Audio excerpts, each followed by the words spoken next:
Hello, hello, hello. Sun is shining, the cars are driving, and people are, well, they're walking. I'm walking too. And I'm walking in something called shoes. Now, today we're gonna talk about shoes. It's an interesting topic because I'm always delighted when I can talk about startups that are doing something not just software related or even technical related, because it's hard to imagine that somebody would go and create a startup that's well in the shoe business with all the companies around the world, from sneakers like I don't know, even shoes like for women like Jimmy Choo or Nike or Puma or Adidas. Everybody who is huge in this kind of produce in the shoe business. When you look at that, I don't know, would they, like, even if they are in that kind of business, if somebody is coming from that kind of background, will say, oh, I'm gonna just do something else in the shoe business. But there's a company here in Croatia called Miret, and when I said it's interesting to talk about startups that are not technical involved, that not like software or technical something, they actually have the technique how to produce a shoe that's almost 100% recyclable or made from the recycled material.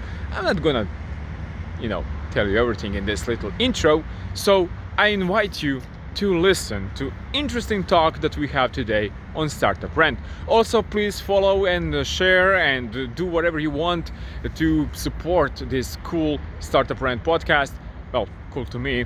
I hope it's cool to you as well. So stay tuned, and after the little jingle, listen with a little talk with a huge business.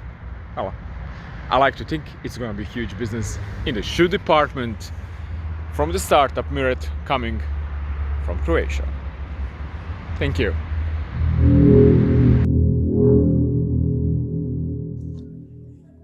Hello. We are recording right now.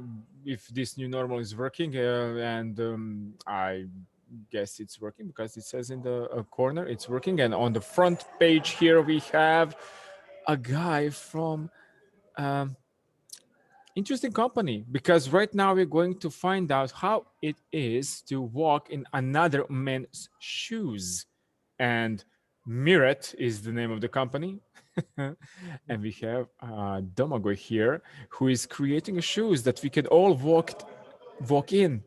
Hi, how are you? Strange when talking to you, as always. Why? What's so strange? To talk or to walk? uh, yeah, you have these interesting parables and stuff like that. You always crack me up. I love talking to you, man. Always a pleasure. Well, it was a pleasure to try your shoes, but we're not going to talk about how is experience of trying your shoes. It's more like why Why? why shoes? You're like, Why because you? you startup creating shoes, not next big WhatsApp, Facebook, Google, yada yada thing. Totally non-digital startup project in Croatia, as physical as it gets. It's not about what, it's about why and how. And as we all, my brother is the main driving force behind the brand, and I'm the driving force behind my brother.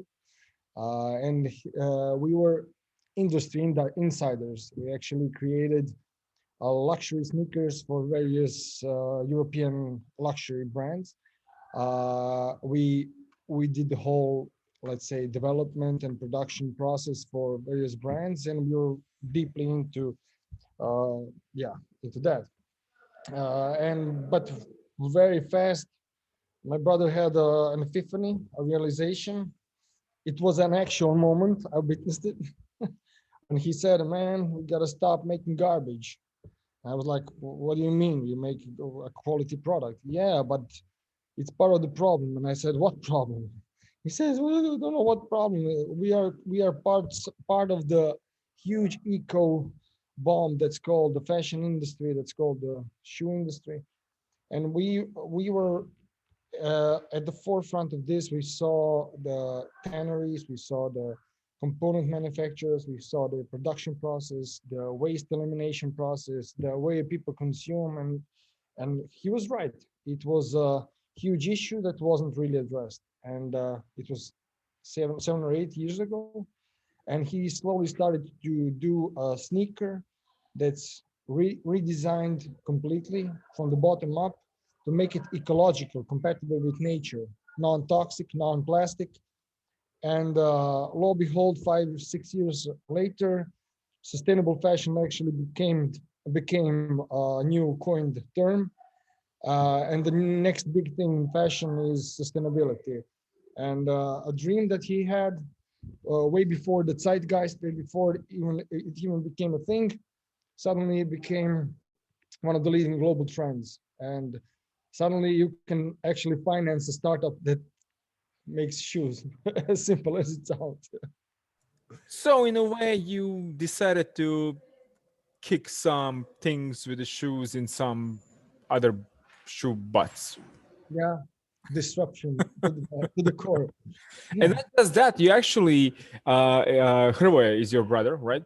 Co-founder and head designer of Miret, which is the name of the shoe and the company. But you even got a gold award, if I remember correctly, yeah. on the Uh, 14th International Design Award, and all that happened in 2020 yeah, in the category sustainable fashion, which you yeah, just explained why that was the driving force of even creating this. yeah. This was actually our first global recognition of the project, especially that the IDA, who gives out this award in many categories related to architectural, product design, fashion design. They stressed in their promo materials this year that the competition in this specific category was huge because all the major brands are trying to drive into this market segment, and winning gold amongst that competition, and one of our global competitors winning silver last year is kind of a sweet thing. And it puts us on a map. It actually puts us on a map and opens a lot of doors. So yeah, by the way, 2020 was for us a really amazing year. It started with a Kickstarter campaign and ended with a second round of investment that we received. So yeah, uh, it was good and for us. and I just like how this 2020 for Croatian startups turns out like a huge year in a Yeah, way, because you have these all kind of companies from the tech space, from the IT space, but also with this kind of recognition that you guys received, it's kind of putting Croatia, which also people don't know that because people don't investigate maybe enough from where some really cool like fashion stuff is coming. It's also coming from Croatia, and we have these kind of big companies that are selling all over the world, like huge companies, Vortex and whatnot. But for a little company like yourself, which is a startup, trying to make their name and actually winning this kind of a prestige award, wow. yeah. This is wow. But I would say that even more amazing is that in 2020 you can actually get funding for this kind of project, because until very recently funding opportunities for startups in general in Croatia were virtually non-existent. And now we're in a position that project that revolves around fashion, around developing a physical product. Okay, it has this niche or specific, but still being able to fund this is even more amazing. And yeah, this is why we're totally optimistic that even though the times are tough, but for us, there's a huge perspective. And as you said, we are together with you. We are talking a lot about the startup ecosystem in Croatia, and this is what the thing that happened this year that materialized these exits, these huge investments the first unicorn, just is a cherry on top for a fantastic year, definitely. And like you mentioned, like this kind of you started with the Kickstarter actual campaign from the beginning of 2020. I know because I tried to talk about all this kind of awesome stuff in the startup world, and I know that you were like really trending in that time. I shared some news on my LinkedIn or wherever I could. But how that came about? Because for a little country, it's not a problem for a little country. We are a really great country when you took uh, all, I don't know if you take all the companies here, but to actually decide to go for kind of Kickstarter or something like that, how that comes about, what are processes, what you do think about that, how do you even decide to do that? We decided on launching on a crowdfunding campaign. I think 2 or 3 years before we actually launched, and even before we actually started working on this project as a full time, and it was still like a side project sitting on a shelf, not sitting on a shelf, but being neglected to a certain extent. The end game was to launch on Kickstarter because uh, we always felt that this should be Kickstarter should be a major milestone for all projects of this type. Not all projects are Kickstartable, but if you meet the criteria, being it a digital Yeah. product or a physical, it should be one of the cornerstones and a testing ground for your team, a testing ground. In the end, we said that the Kickstarter campaign, its main goal was to confirm the product market fit in a fast way. But the second goal was to build the team through this, through a really small, a time limited project, not small, a huge project, but a time limited project. And the third one was actually to do some sales. But that was on concerning importance. That was number three. Number one was to actually confirm the product market fit. This for us was a no-brainer because alternatives are what to advertise, to slowly sell. No, I think a campaign of this should be like a make it or break it moment for all startups. And I think in Croatia is still lagging behind because number one, because Stripe is not available here. Anybody listening to this podcast and being able to talk to Stripe, please do it. Because until we do so, we need intermediaries. You need to go outside of Croatia with the project, and crowdfunding should be accessible to anyone. And when you look at it, actually, something like a product as yours product, yeah, it is really in aligned with what Kickstarter actually tries to promote. You have a great idea, which is like ecological. Uh, um, it's a sneaker. It's actually physical product, and you can easily fill all those lines of early bird whatnot awards, because when you do digital it's a little bit harder, oh, there is a book, there is whatnot, but you actually have something sitting on the shelf that you can actually promote. And as we are talking about sitting something on the shelf behind you, there are some shoes. Yeah, Can you take one? these Thank are you. outdated. These are the Kickstarter edition. Uh, Beautiful. yeah, but now we are launching a new season in 3 weeks. I always give people the sneakers to Yeah. smell them because they smell amazing, and it's a little hard in the new normal. Yeah, well, We probably are some kind of a TV in the future will be able to send some smells. I don't know how good that will be, but never mind that, there because are downsides. There are downsides. yeah, there's this plant in I don't know, Amazon, that smells really awfully and blossoms every, I don't know, 10 or something years, and it's like really awful to smell it. So I don't know how documentary is gonna fare with that. But Miret, it says also on that sneaker that you just showed, but it's the name of the company, and my name is Miroslav, and my nickname is also Miro, with Yeah. several other people that know me from my childhood. Why Miret? It's a Interesting name. sentimental. It is because you will never know what it means. I will not tell you. I will just tell you the background. It was our late father's first tech startup in the 80s.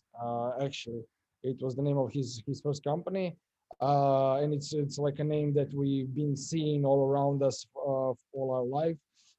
Some stickers, some memories, some good and some bad stuff, and he wanted to decide continue that tradition and give a level of homage to our father. So we went on with the name, and I think it having a sentimental value is more important than what does the abbreviation stand from or stand for, or where it comes from. I think it's more of conveying a passion, an emotion, and tradition.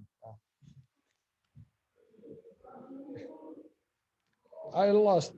Yeah, something happening with the connection. Don't worry about it. It's new normal. You know how it is.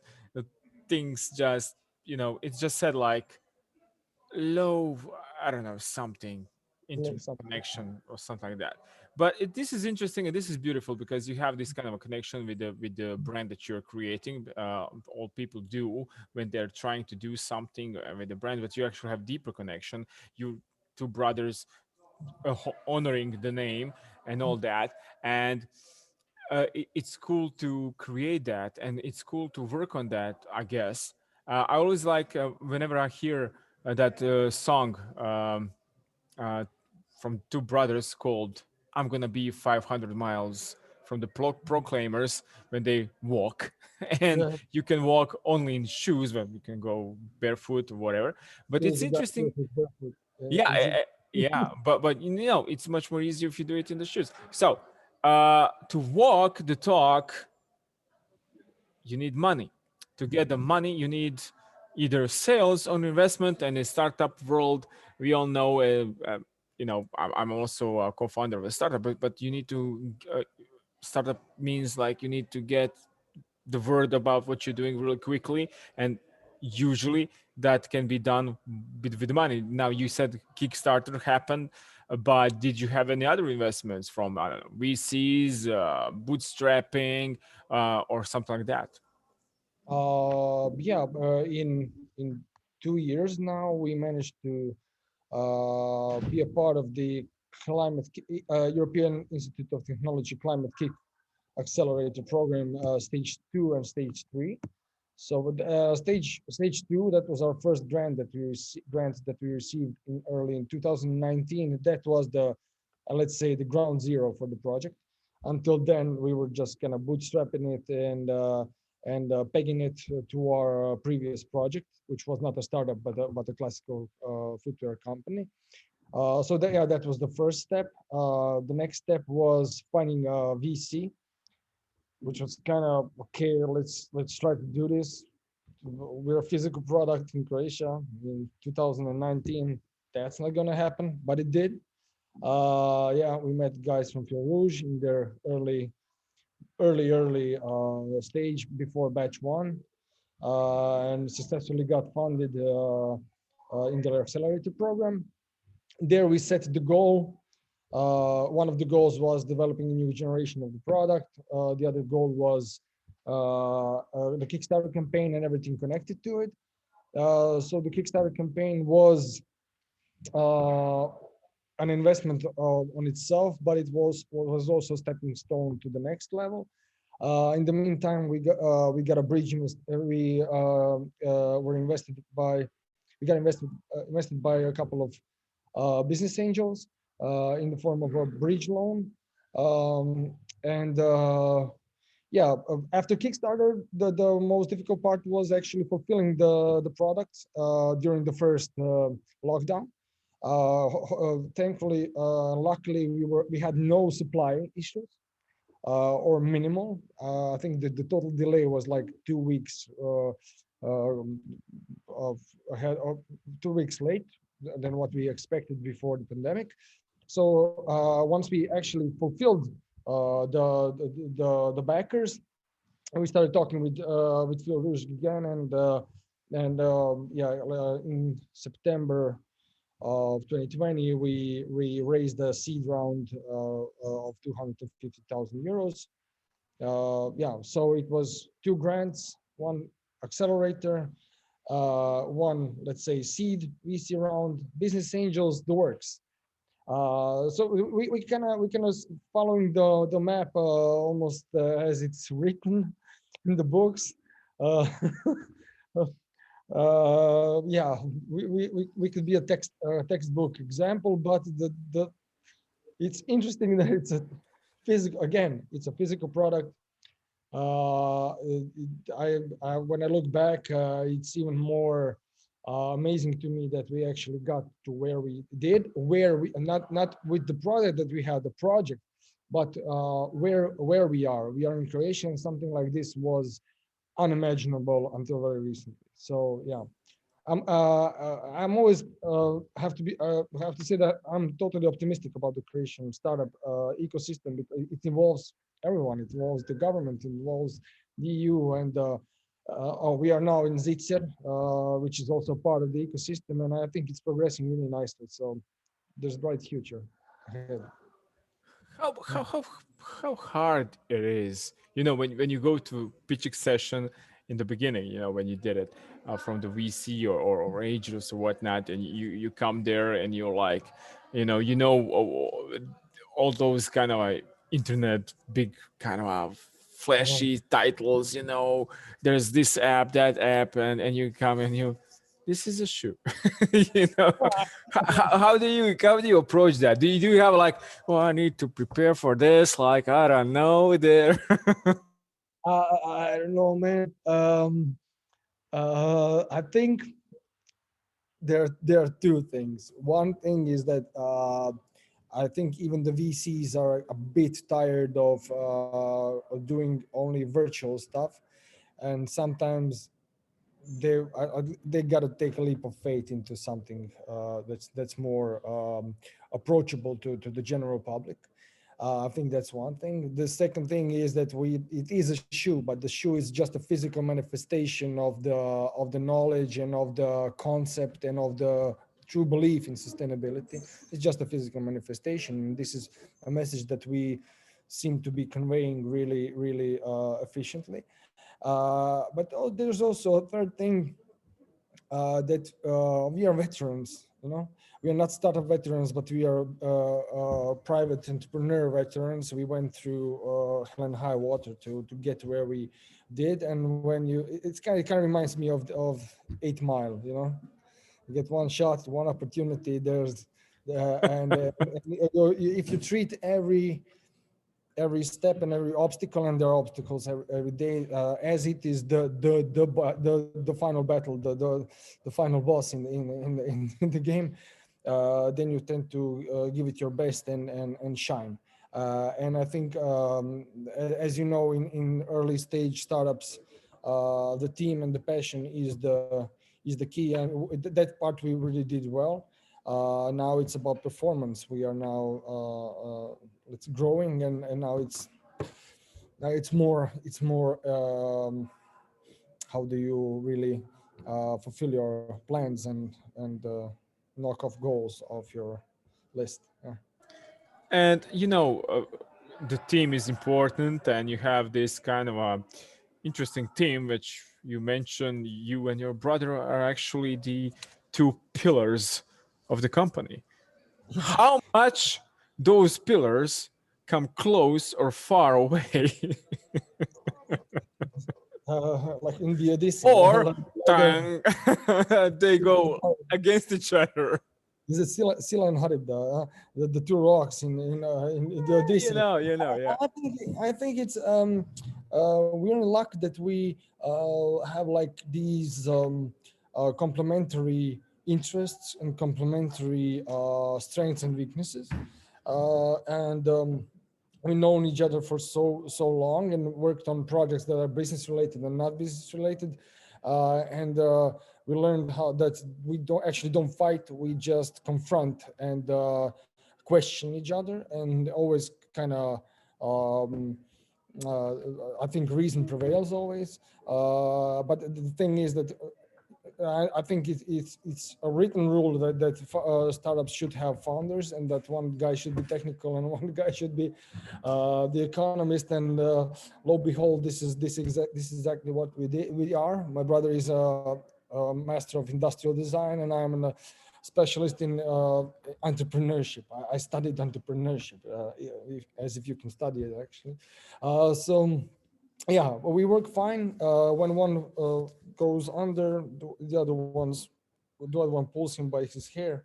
Sometimes keeps him underwater for a while. Uh, But, so there is no like, do you remember when you took my He-Man and that doll and that car and you didn't return it and you said to mom that that vase was broken by me, so now I'm not gonna do what you said about this shoe.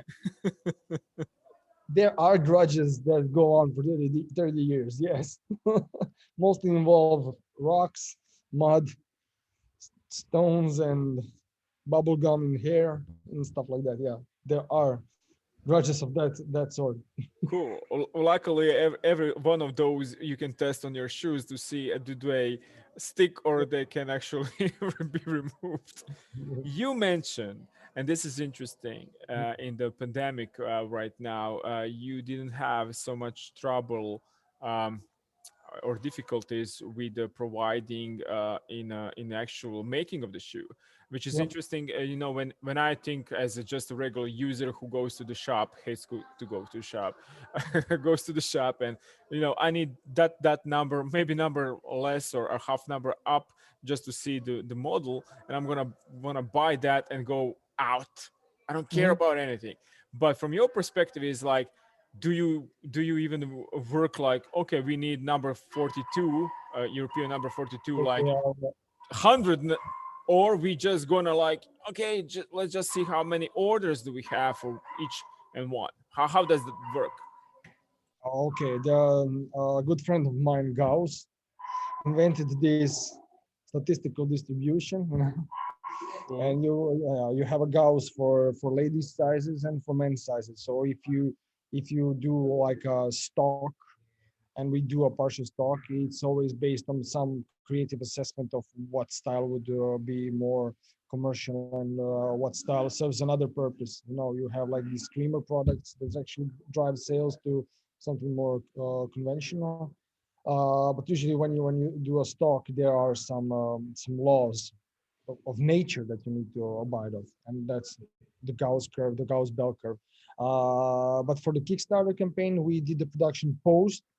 Yeah, because that was much easier Oh, because you already knew who, what not. Did you have lots of returns perhaps because somebody just uh, mixed it, their it was size? it, it was quite reasonable. Nothing special. I think we were about 7% of exchanges, something like that, which is well below the industry standard, I would say. On web shop, it actually goes up to 17% of wrong sizes. Uh, Oh, yeah, but at the long term, it's a really important thing with e-commerce, the sizing and the fitting, and the way that you convey these to your customers. It's really important, and this is what makes or breaks you. Exactly, this is one of the most important points. And production-wise, yeah, we are still like not pushing for high sales, because you cannot really deploy too much of your investment to working capital. That's not, as our investors always say, that that VCs are not a good source of working capital. So for us, it's about driving interest and attention and exposure to attract the next level of investment that can really put us on the map concerning the consumer segment. Yeah. okay. And on that note, also it's interesting to when we're talking right now, people are listening, uh, and they're maybe wondering like, okay, but I hate online shopping right now. The pandemic is not wearing off, but there are vaccines and people are more likely to go outside to the shop itself. Is there kind of a showroom that they can come and try this, or we are still on the you know web shop?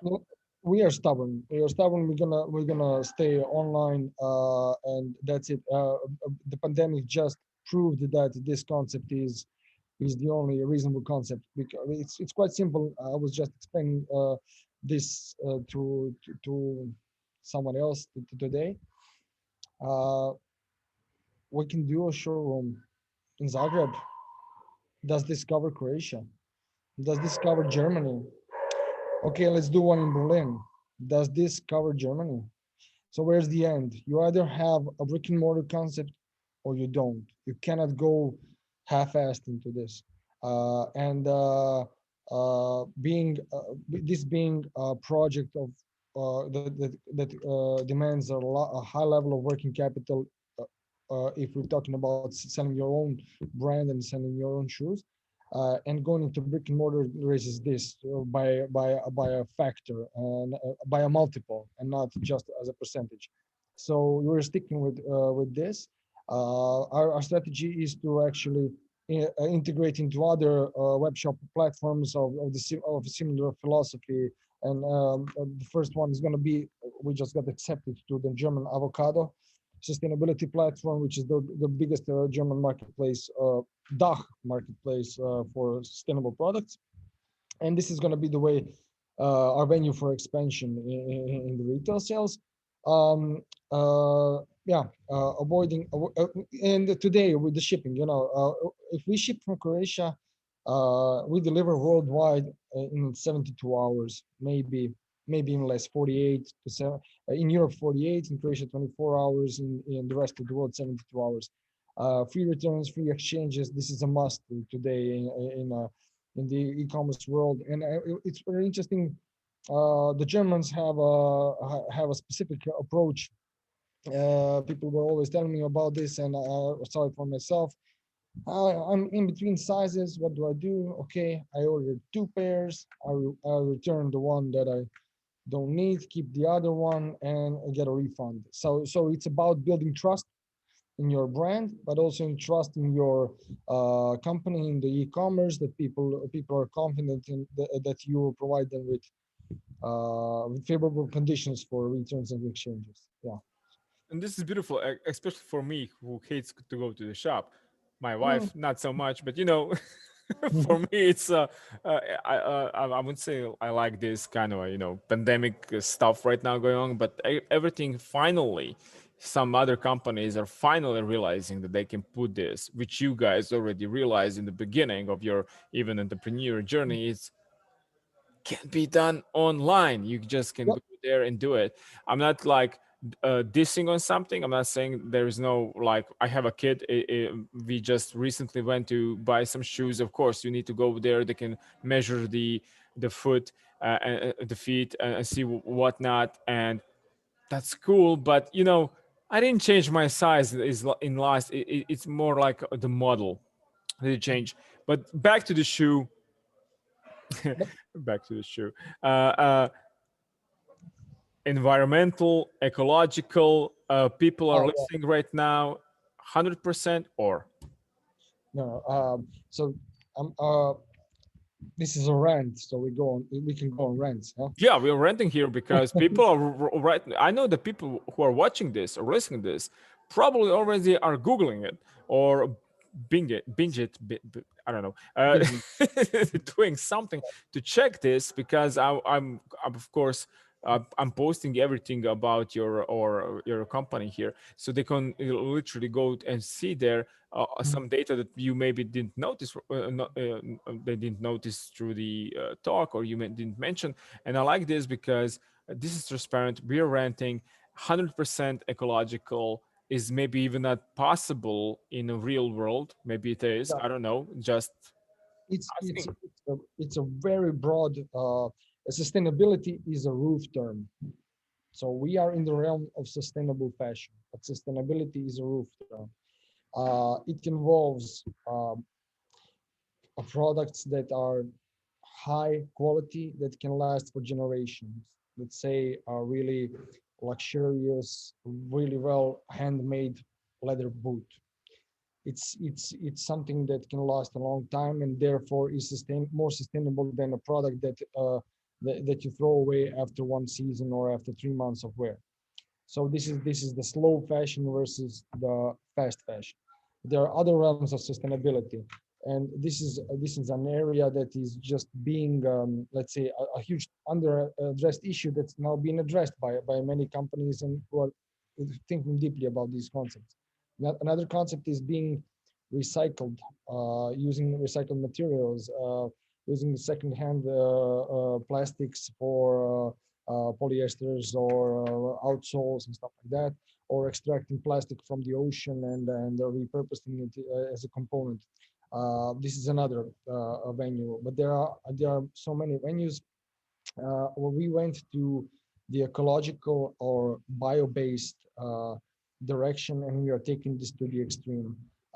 We are talking about using materials that in their uh, uh, manufacturing process or farming process, and in the and while being used in a shoe, contain no toxic elements. So they don't contain any plastics or let's say, for example, leather by itself is a very durable material, but most of the leather is tanned with chromium, which is the fourth worst toxic pollutant in the world.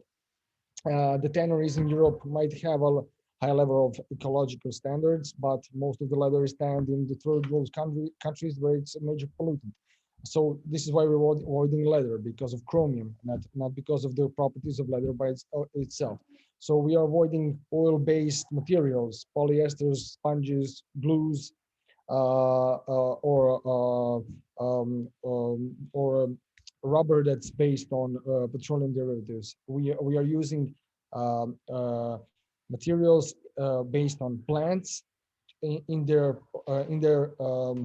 most basic possible or form. So we are using undyed, ecologically grown hemp.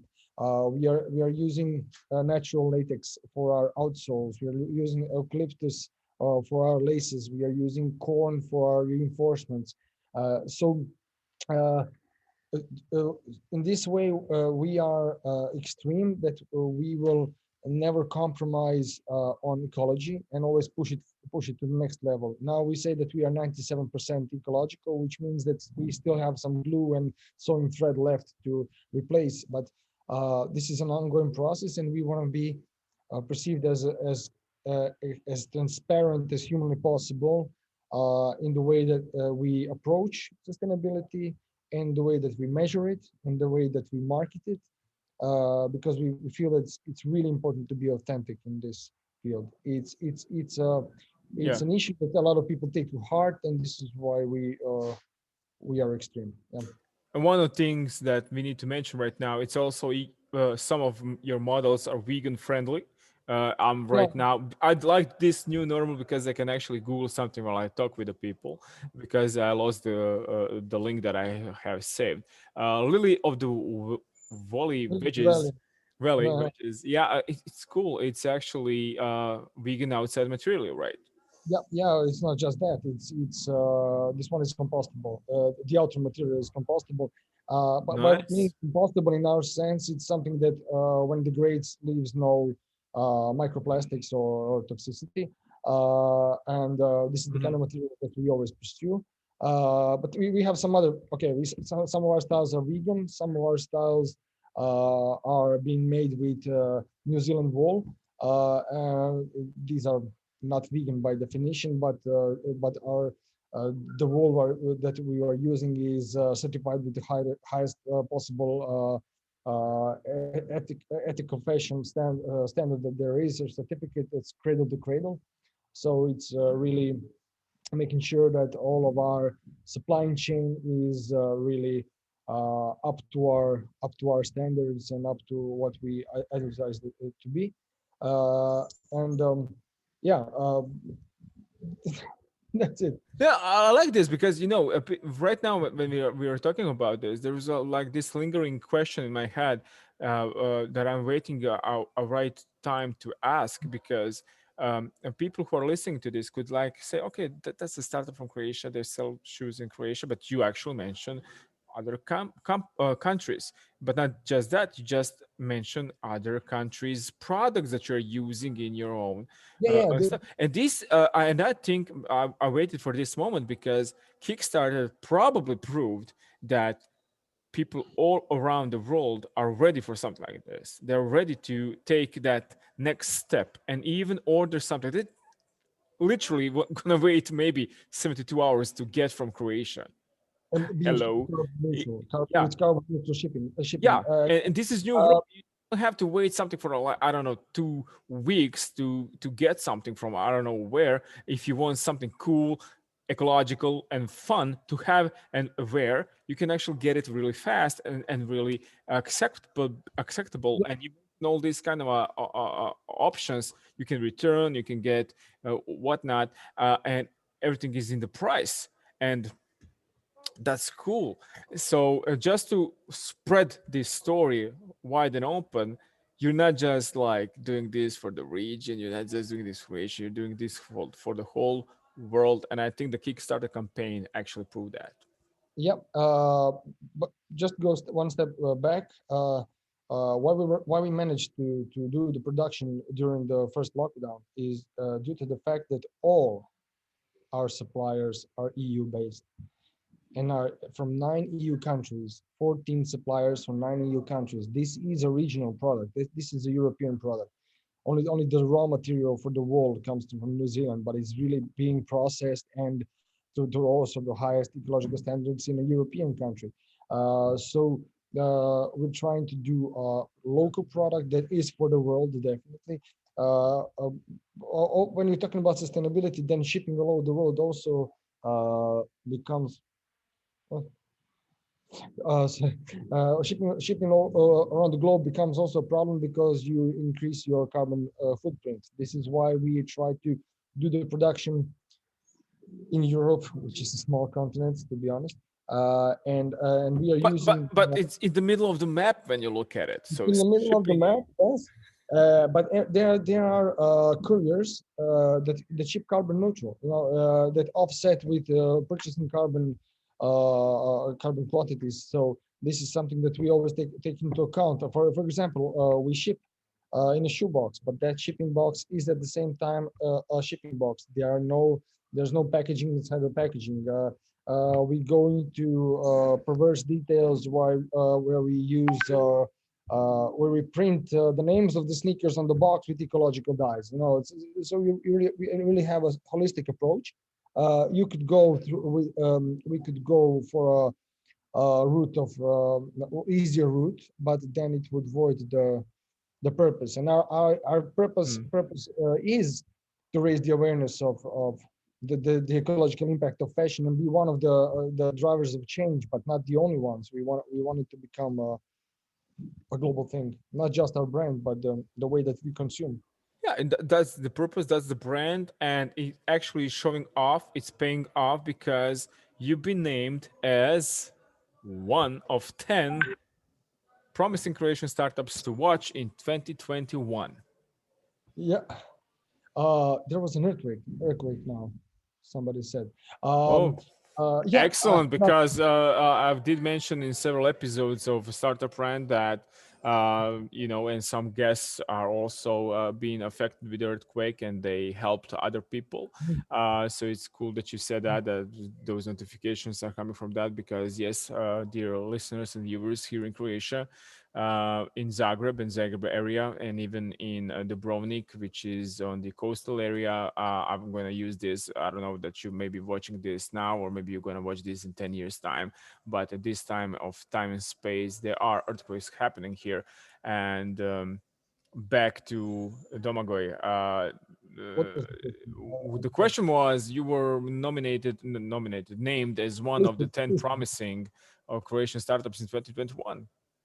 Yeah, again, interesting thing that there are 10 startups there. I'm really proud of this. But again, the only physical product. All others are digital. And again, this really shows that pushing the envelope can really pay off.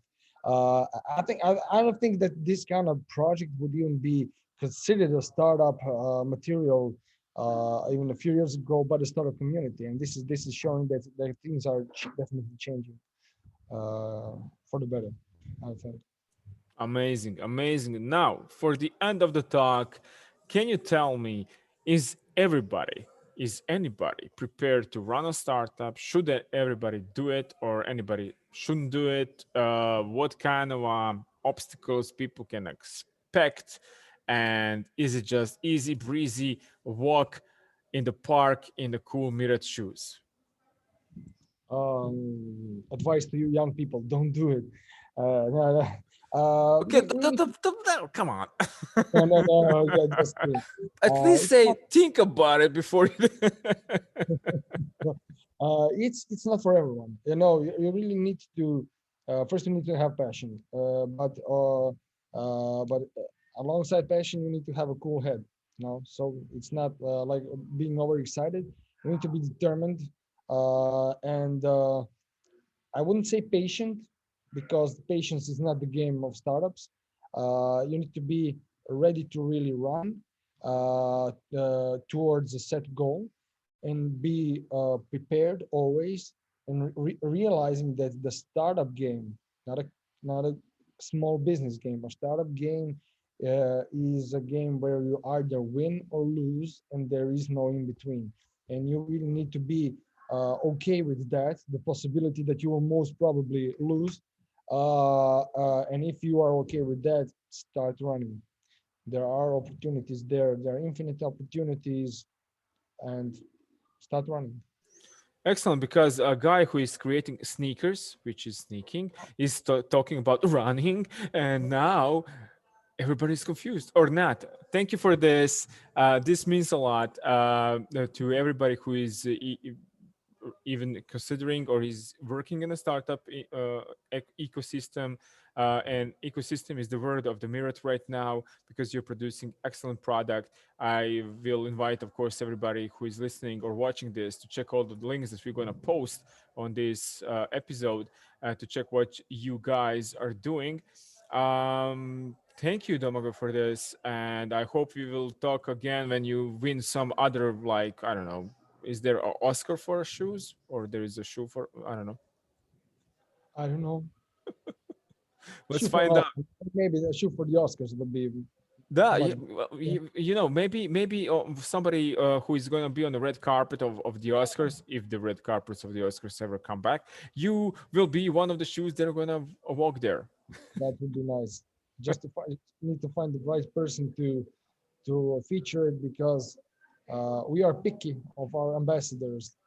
Yeah. Okay, Yeah. Oh, okay, if you you're interested in ambassadors, film, actors, and uh, presidents of the world, you're listening to this right now. to Be be a true green careful. heart, and then you can be considered. Everyone is invited, then there is a screening process. So Measuring process. screening process. There's a size for everyone. Okay, there's a size. Thank you. Thank you. Thank you. Thank you very much. Bye. Bye bye.